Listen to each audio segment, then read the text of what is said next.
Hello everyone, welcome to Talent Sprint and to this session on meaningful links, and that is prepositions. Well, have you ever thought what is the importance of prepositions in grammar and what are they actually used for? Well, prepositions actually tell you the link between nouns. They're the words that are used to connect pronouns, nouns, a noun and a pronoun. So we'll understand how they're used, how are they different from adverbs. So at the end of the session, you'll be able to also understand what are the different kinds of prepositions and how does the meaning vary with respect to the place where they are used. So let's look at a few examples which will help you get a better understanding of using prepositions.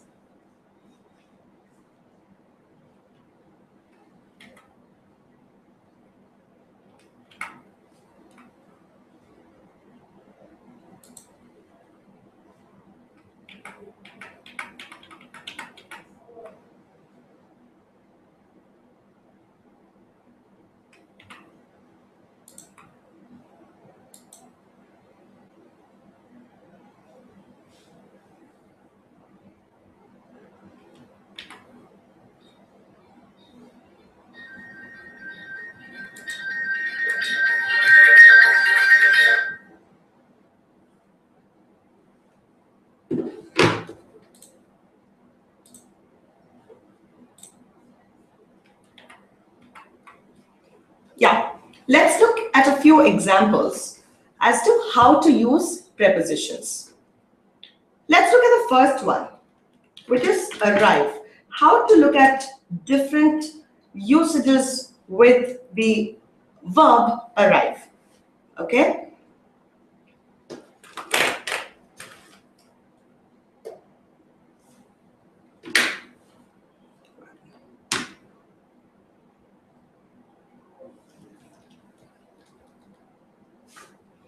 We'll see how the prepositions of when and where differ. Let's first look at the prepositions of when.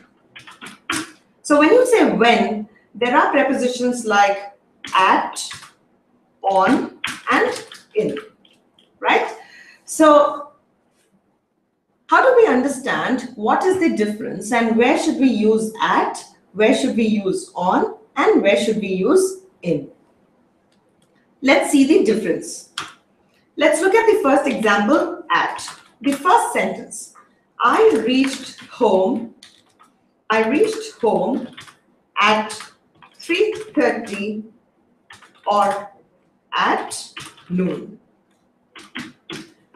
So what is it talking about? When you say I reached home at 3:30, you are referring to a specific time, that is 3:30. So at denotes a very specific time. Or when you say at noon, you're referring to that particular time of the day, that is noon. You're very specific. Let's look at on.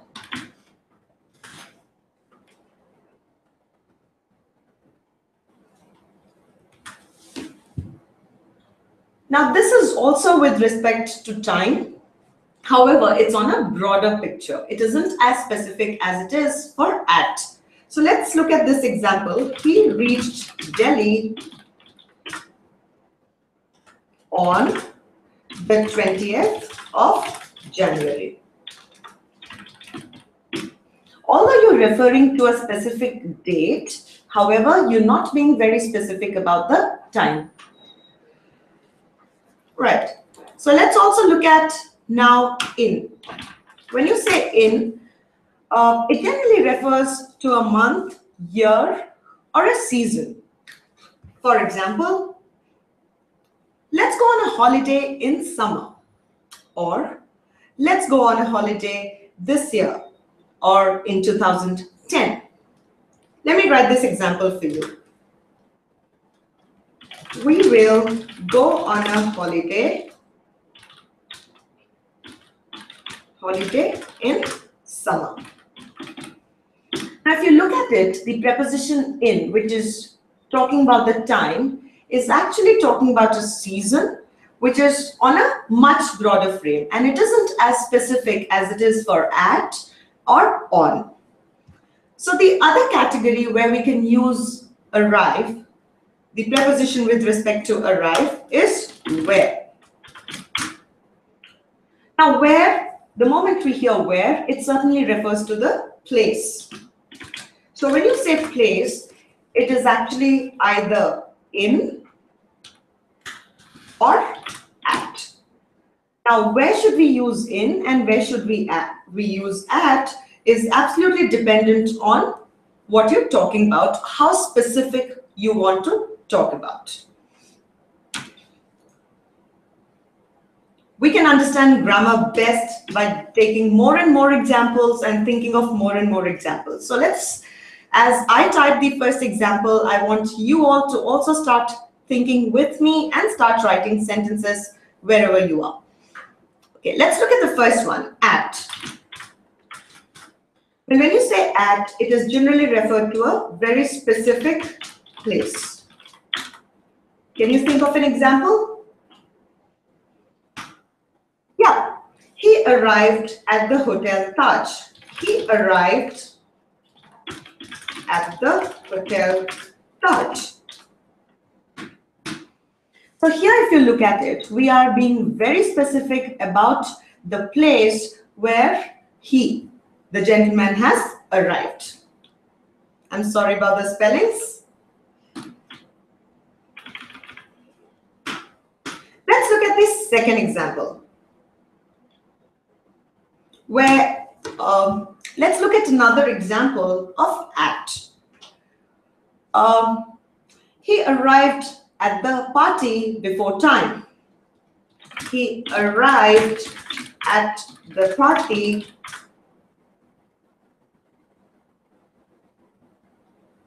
before time. So, what are we talking about here? Or let's have a noun here this time. Ramesh arrived at the party before time. You say Ramesh arrived where? At the party. Wherever the party is being held, he arrived at the party before time. So whether it's actually specific to the location where the party is happening. So I'm sure now with this example, you are more or less clear about where to use in and at with respect to where, about the place, when we talk about the place. However, like in English, we always have, whenever there are rules, we have exceptions to it. And English is one of the languages with the maximum exceptions. So there are certain areas where we do not use any sort of preposition. For example, it's a good idea for you to actually make a note of these. For example, yesterday. How often do we say, I went to a party at yesterday? We don't say that. Well, the moment you say yesterday, it refers to the previous day. It automatically directs us to the day before today. So we do not use any preposition prior to this. We say yesterday, last year, then we say next week, where we are already directing it to a particular direction. We do not use prepositions.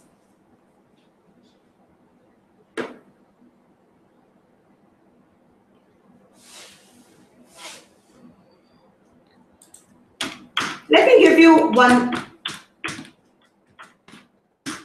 small test before we move on to the other prepositions that we have, just to make sure that you've actually understood the usage of in, at, and on. Let me write an example for you. She arrived dash. She arrived dash Delhi dash 26th of January .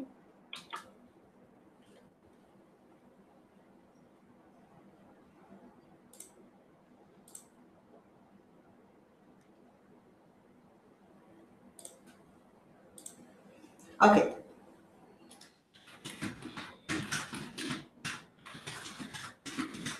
Let me write it again for you.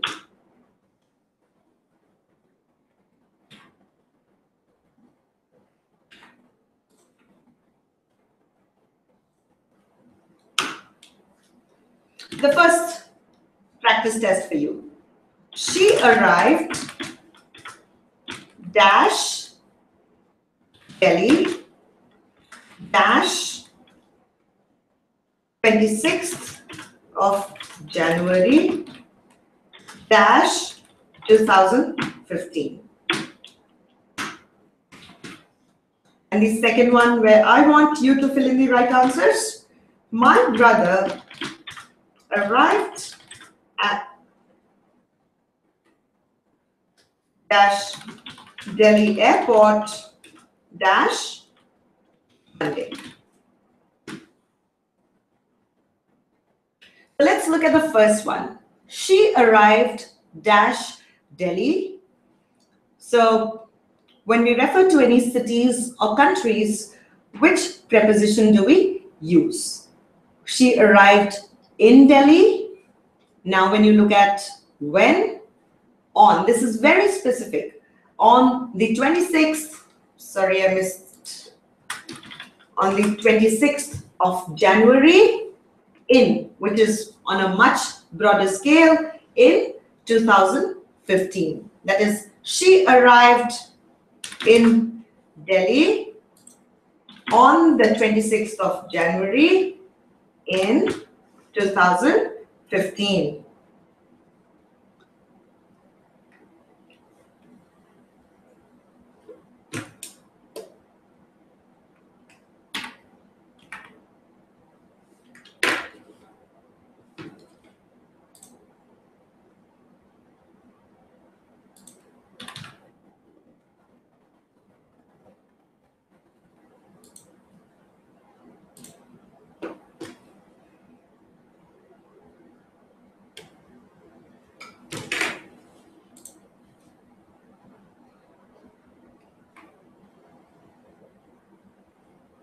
Okay, let's look at the second example.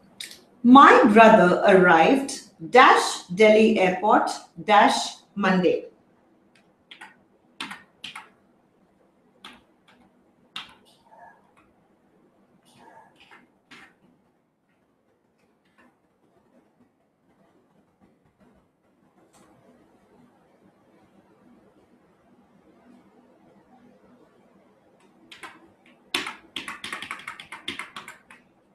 Okay, my brother arrived dash Delhi airport dash Monday. My brother arrived at Delhi airport on Monday. At Delhi airport on Monday. So I hope with these examples, if you've got them right, I can give you a go for your understanding about, in, at, and on. However, the list doesn't end here.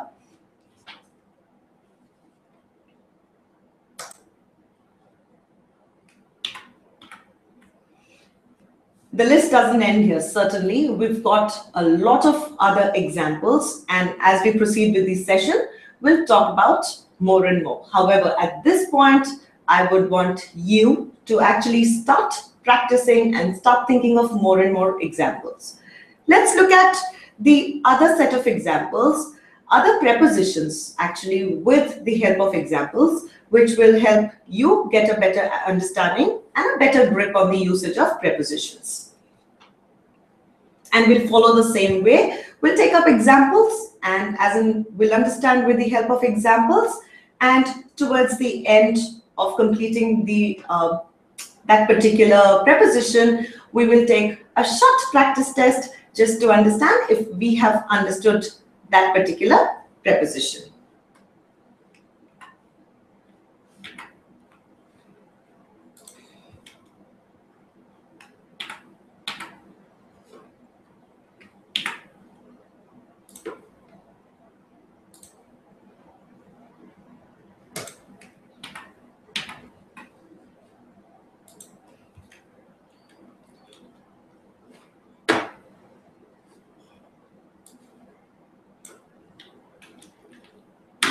All right, Now let's look at the other preposition, which is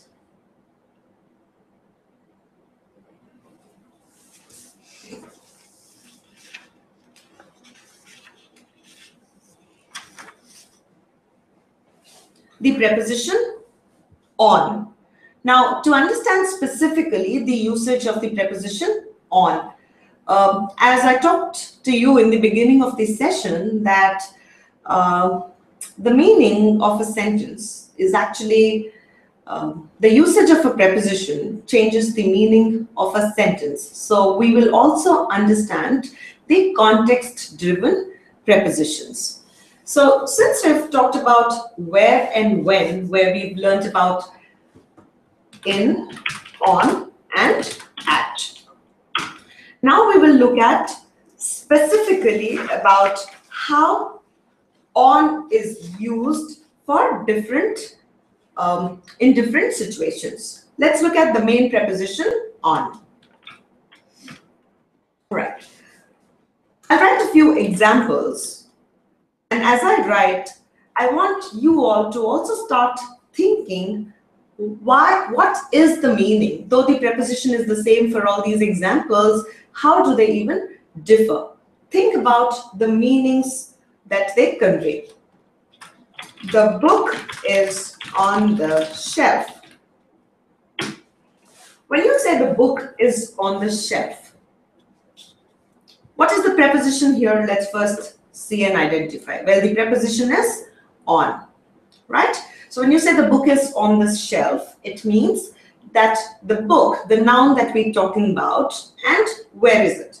If you remember, in the beginning of the session, we say a preposition links a noun to a noun, or a pronoun to a pronoun, or a noun with a pronoun. So in this case, the first noun is the book, and the second one is the shelf. So when you say on, it is actually telling you about the link between the two. Where in this case you're talking about the surface where the book is placed. When you say on the shelf, which means the book is actually touching the surface of the shelf. I hope it's clear. If it's so, I'll move on to the second example.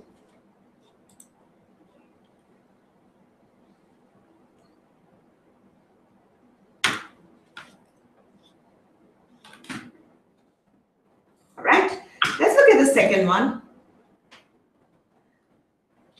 The birthday party is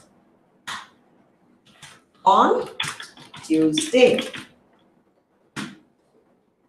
Well, if you notice in the previous one, you're talking about the surface, touches the surface.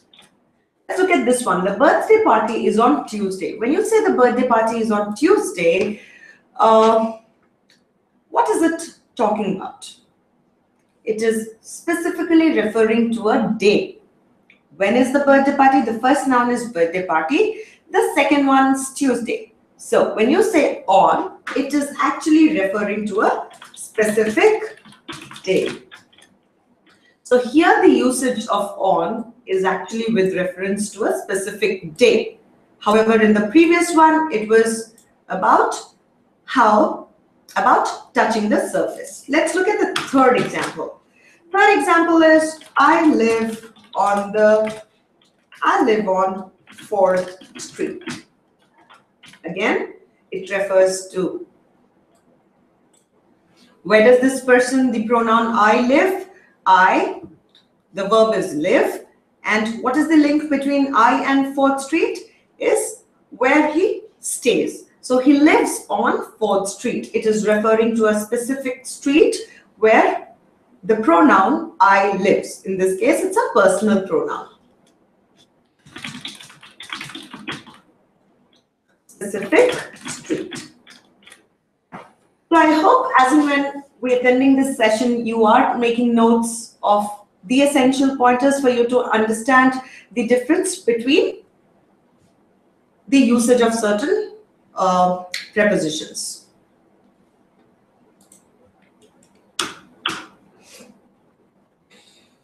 Let's look at another one.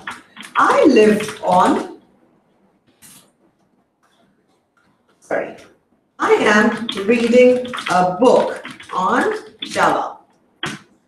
When I say I'm reading a book on Java, what does it refer to? Well, here again we have a personal pronoun, and the link is between the book on Java, which shows the content which is contained within that book. So this book is all about about Java, the object-oriented programming language. So here you describe the content, which also means about. Reading a book about Java or which contains information on Java. Let's look at one last example. So there are many, but I'll just take one last and leave you all to start practicing and thinking of sentences yourself. The bus is on fire. Now here, what is the preposition on? When you say the bus is on fire, it is a state of being, where the bus is on fire. The bus has actually caught fire. So when you say it's a state of being on fire.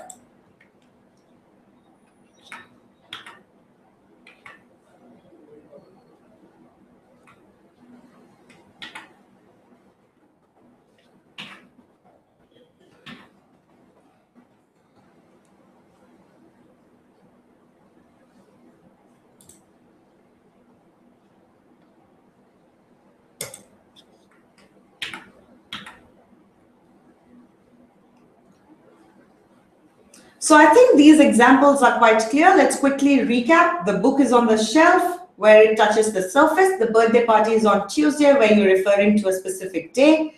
I live on 4th Street refers to a specific street. I'm reading a book on Java where you're talking about the content. And the bus is on fire where you talk about the state of being.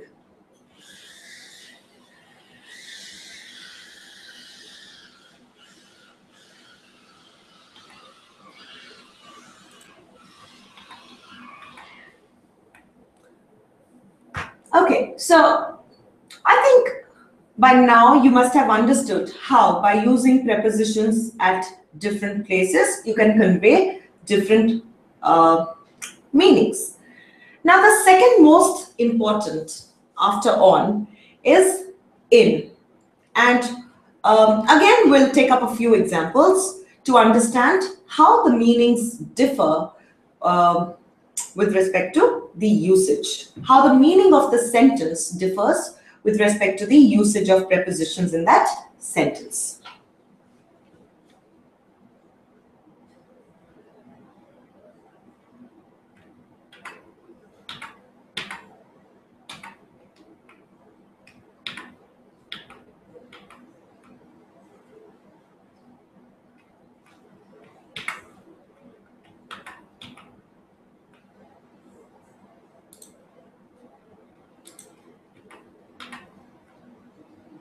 Okay. Now, since this is clear, let's look at the usage of in. Usage of in. Okay. The first example. My brother stays in Australia. My brother stays in Australia. So when you say in Australia, here the preposition in refers to a city or a specific country. Can you think of more examples? Now here in this case I've mentioned a country. My brother stays in Australia.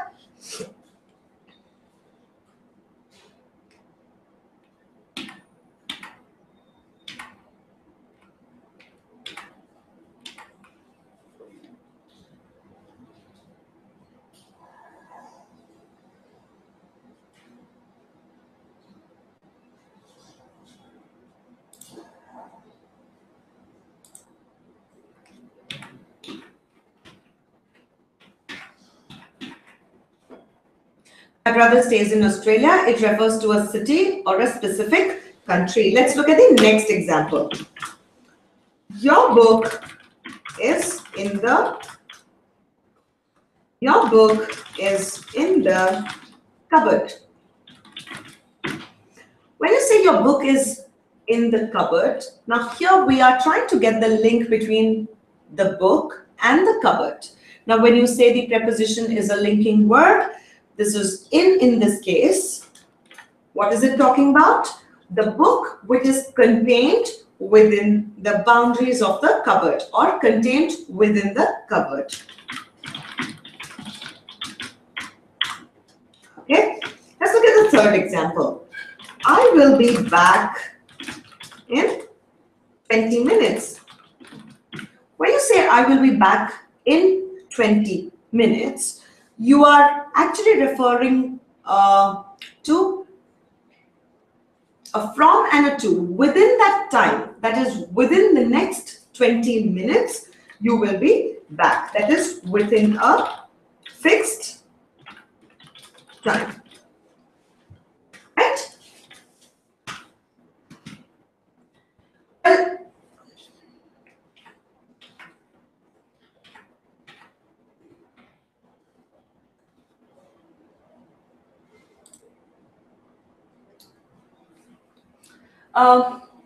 We've seen a lot of examples, so it appears, as if things are really confusing, but actually it is not. If you look at it and understand how and when it is used and practice more and more, you will have a better grip on the usage of prepositions. And this will also help you clear the aptitude exams of the verbal ability section of aptitude, and also a lot of other entry-level competitive exams, the English section of a lot of competitive exams. So let's also look at few other examples to understand the usage of in a much better manner.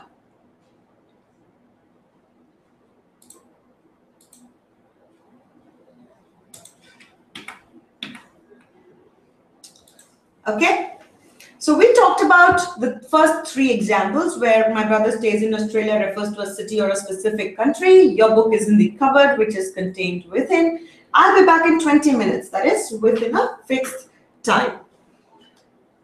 Let's look at one of the most important and which I generally use for my trainees. Can you speak in English, please?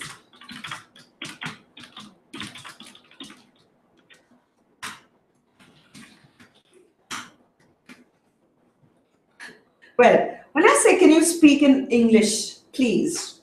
Well, there are two things that I want to convey by this sentence. First is my intention of making you people speak in English. And secondly, to tell you the usage of the preposition in. Now, here in this case, when you say in, it is actually by means of. By means of. Sorry, by means of. That is, your medium of communication is English. And last but not the least, an example that I would want to take up for you all to understand the usage of in a much better manner is please call later. I am in a hurry. Please call later, I'm in a hurry. Well, it shows the state of being. What you're saying please call later because I am in a hurry. You are in a state of hurry. You're heading out, you're rushing for something. So that is how you use in. We have certain other examples to also understand the meanings of prepositions, but I will leave it to you as a practice test. Can we quickly do that? All right, let's look at the first one. My uncle dash in army. And let's look at the second one. The lady dash blue sari is my mother. My uncle dash in army. The lady dash blue sari is my mother. Oh, I'm sorry. I already gave the answer out. All right. So when you say my uncle is dash army, as I'd already given the answer out, it is in. My uncle is in army. Now, when you say my uncle is in army, what does it mean? Now, army is a collective noun. You refer to that category in defense. So you are referring to that specific army, that league where your uncle is. So he's a part of the army. Let's understand it that way. A part of the army. Now let's look at the second one. It's very interesting actually. We use this, but sometimes we fail to understand why is it used, and also do not use it as often because we sometimes unfamiliar with the usage. Let's look at the second example. The lady dash blue sari is my mother. What do you think could it be? The lady in blue sari is my mother. And in this case, we also have an article. I'm sorry, I missed it here while typing. The lady in the blue sari is my mother. Here we're using the because you're referring to something specific, that is the blue sari. The lady who's in the blue sari is who is your mother. So here, what you're referring to is the lady who is wearing. Here the meaning of preposition in is wearing.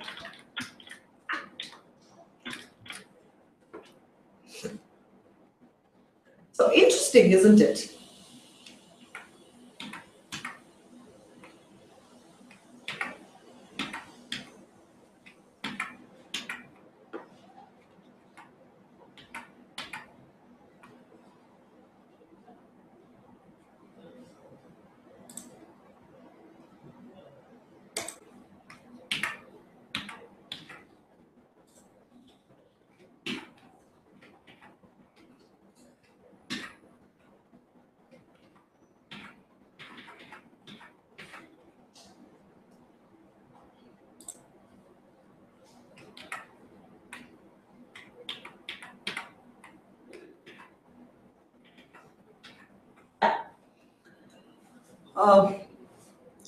I'm sorry about the slight delay because this is a new technology that we using for us to reach out to you in a more efficient manner, and I'm sure with over a period of time we will certainly be masters of this technology. So we are working on it, and thanks for bearing with the slight delays.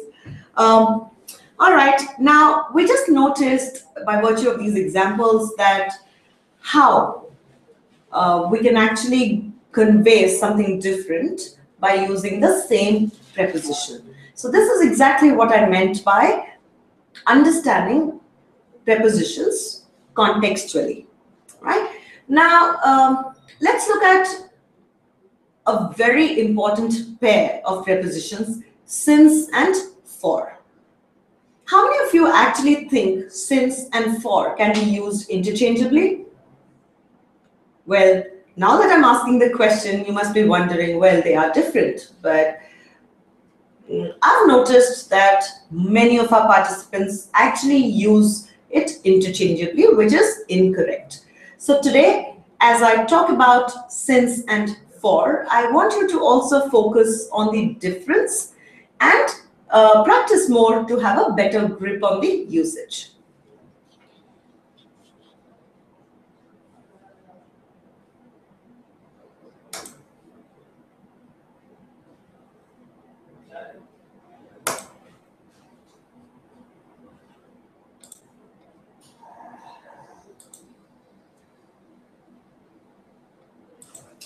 Okay.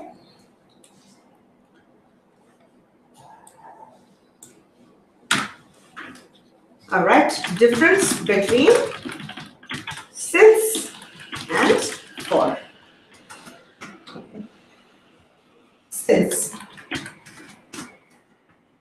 Well, going back to the lessons that was given in the school years, we were told, well, since comes with a point of time. That is something very specific. And for refers to a period of time. Let's put it here. And then understand the difference with the help of few examples.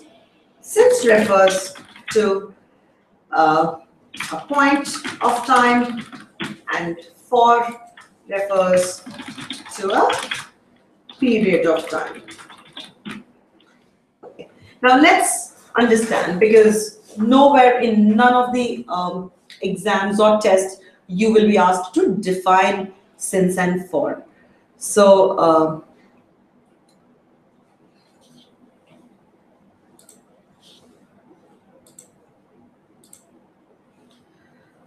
let's look at the first example for since. I have been in Delhi since 2 days.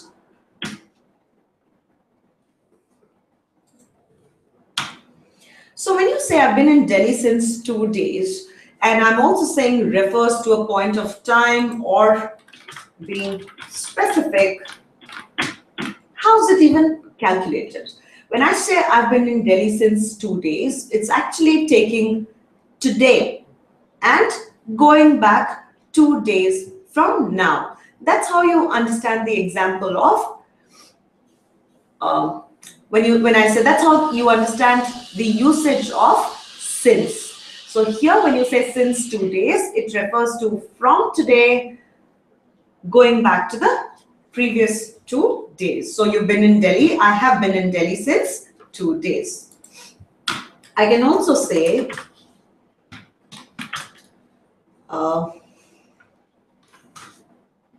I have been waiting at the doctor's clinic since 2:30 p.m.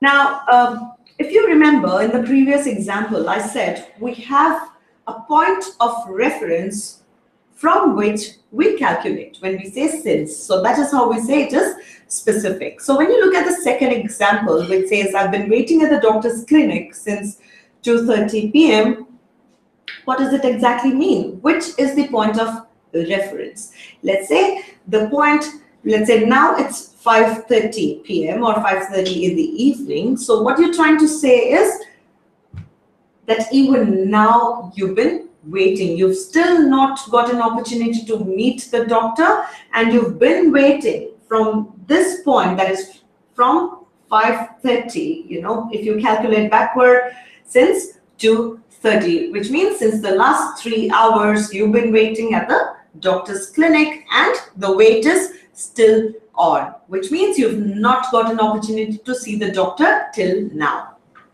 Now let's look at for, as we talked about previously, that it refers to a period of time. When you say period of time,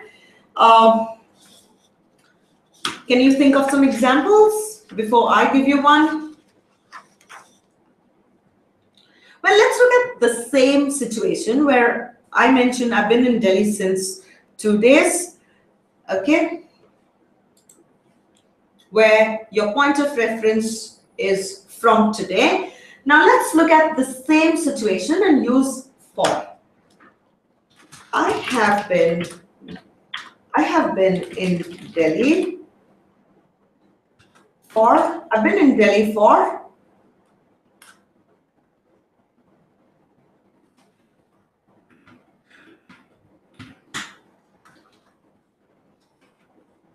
I have been in Delhi for a week. Okay. When you say I've been in Delhi for a week,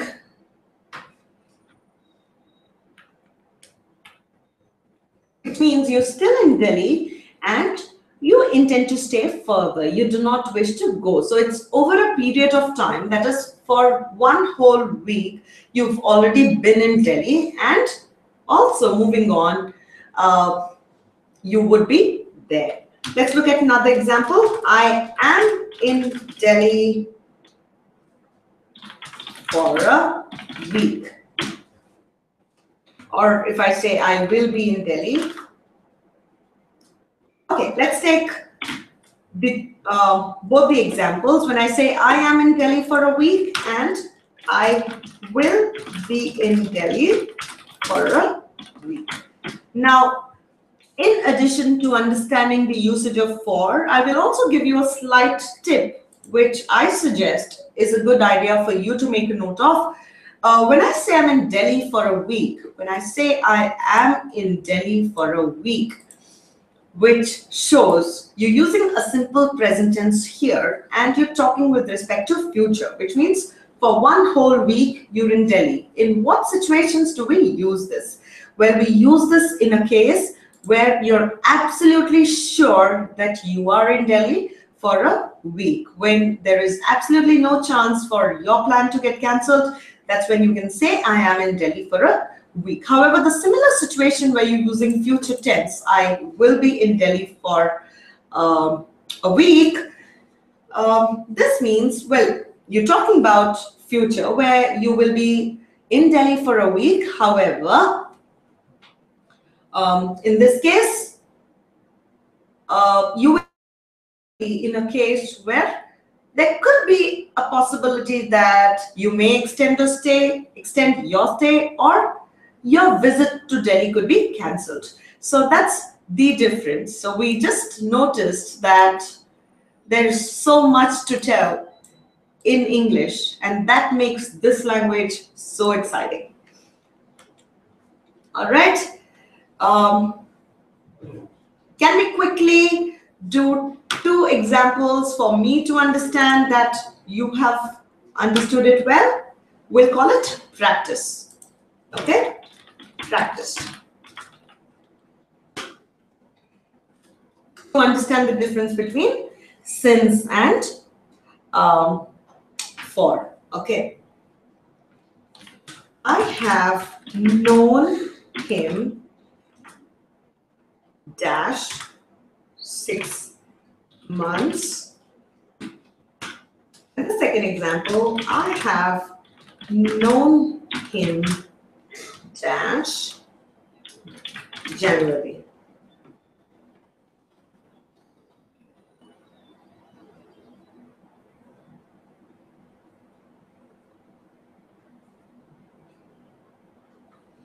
I have known him dash January. Right? So I'll give you about 30 seconds to think of the right answer.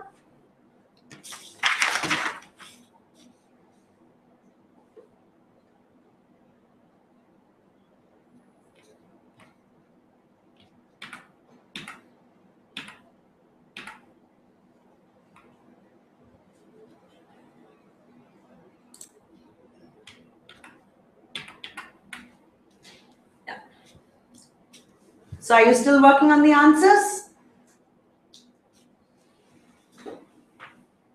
I have known him dash 6 months. And the second one, I have known him dash January.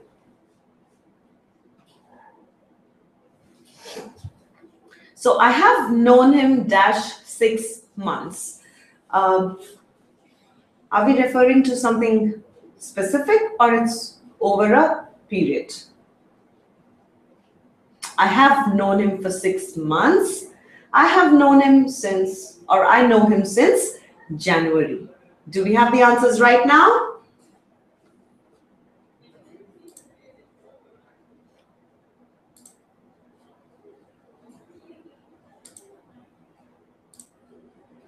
I have known him 6 months.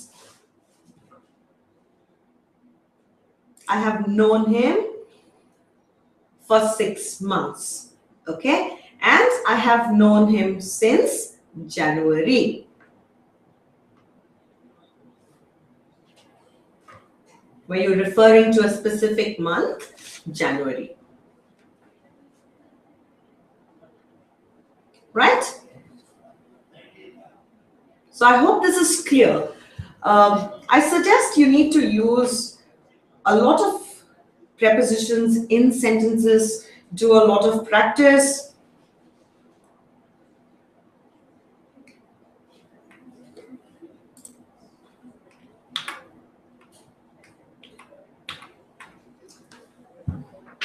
I think by now you must have understood the difference between the usage of prepositions, though it's the same preposition, and also have understood how the meaning changes with respect to the context. So what I suggest is to get a better grip, please take up more exercises, think of examples, and post your doubts if you have any. And I think with that, you will have a better command and a better grip on prepositions. Right? I hope this session was fruitful for you, and we will catch up on the other sessions. Until then, please keep practicing and keep learning. Bye-bye.